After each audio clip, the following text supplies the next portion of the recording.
Imagine adding up every airport in Brazil, Australia, Mexico, Canada, France, the UK, Russia, Germany and Argentina.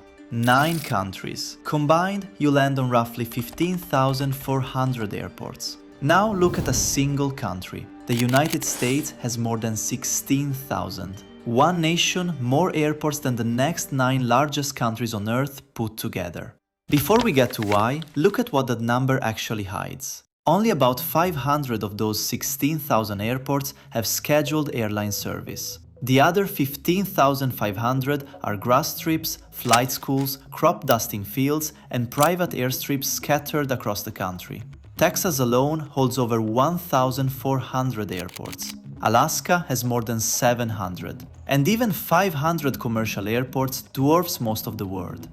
The UK runs on roughly 40. Germany has just over 30.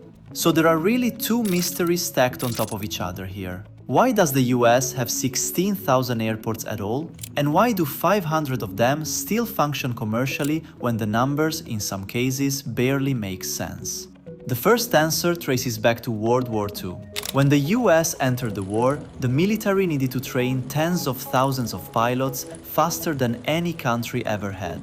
And that meant building airfields everywhere. By late 1943, the US Army Air Forces were running roughly 783 airfields across the country, up from just 156 in 1941. Then, in 1944, while the war was still being fought, Congress passed the Surplus Property Act. It let the federal government hand these military airfields over to local governments, often for free. As bases became surplus during and after the war, towns and states inherited airports that were already built, paved and standing. Hartsfield-Jackson in Atlanta, now the busiest airport on Earth, started as Atlanta Army Airfield.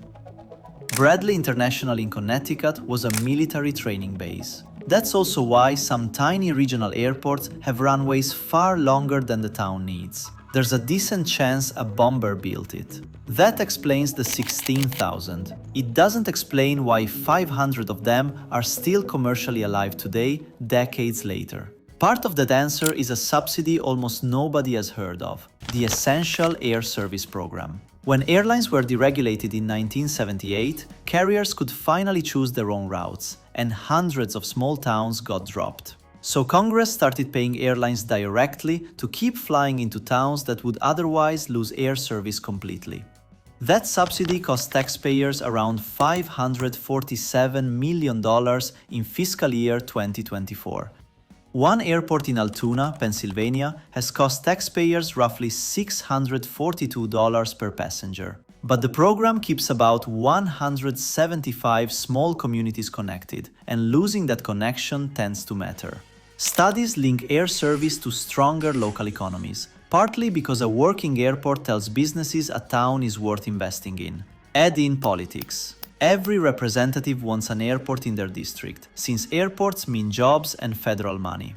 So airports that would have shut down almost anywhere else stay open. There's also what America chose not to build: high-speed rail.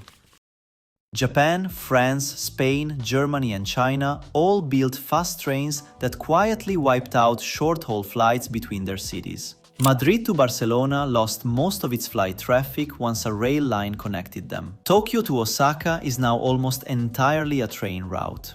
The US never built that. Amtrak runs mostly on freight track, often near 50 miles an hour, while Japan's trains cruise near 140. So routes like Dallas to Houston or San Francisco to LA stay flights, because there's no fast alternative. And every one of those routes needs an airport. Underneath all of it sits a culture that doesn't exist at this scale anywhere else. America has over 200,000 active private planes, more than any other country. And general aviation supports over 1 million jobs and roughly $247 billion a year in economic activity.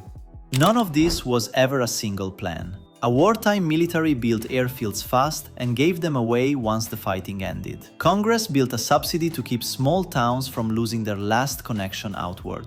The trains never came. The highways did instead. And the country that happened to invent powered flight just kept finding reasons to keep flying. Thanks for watching and see you in the next video.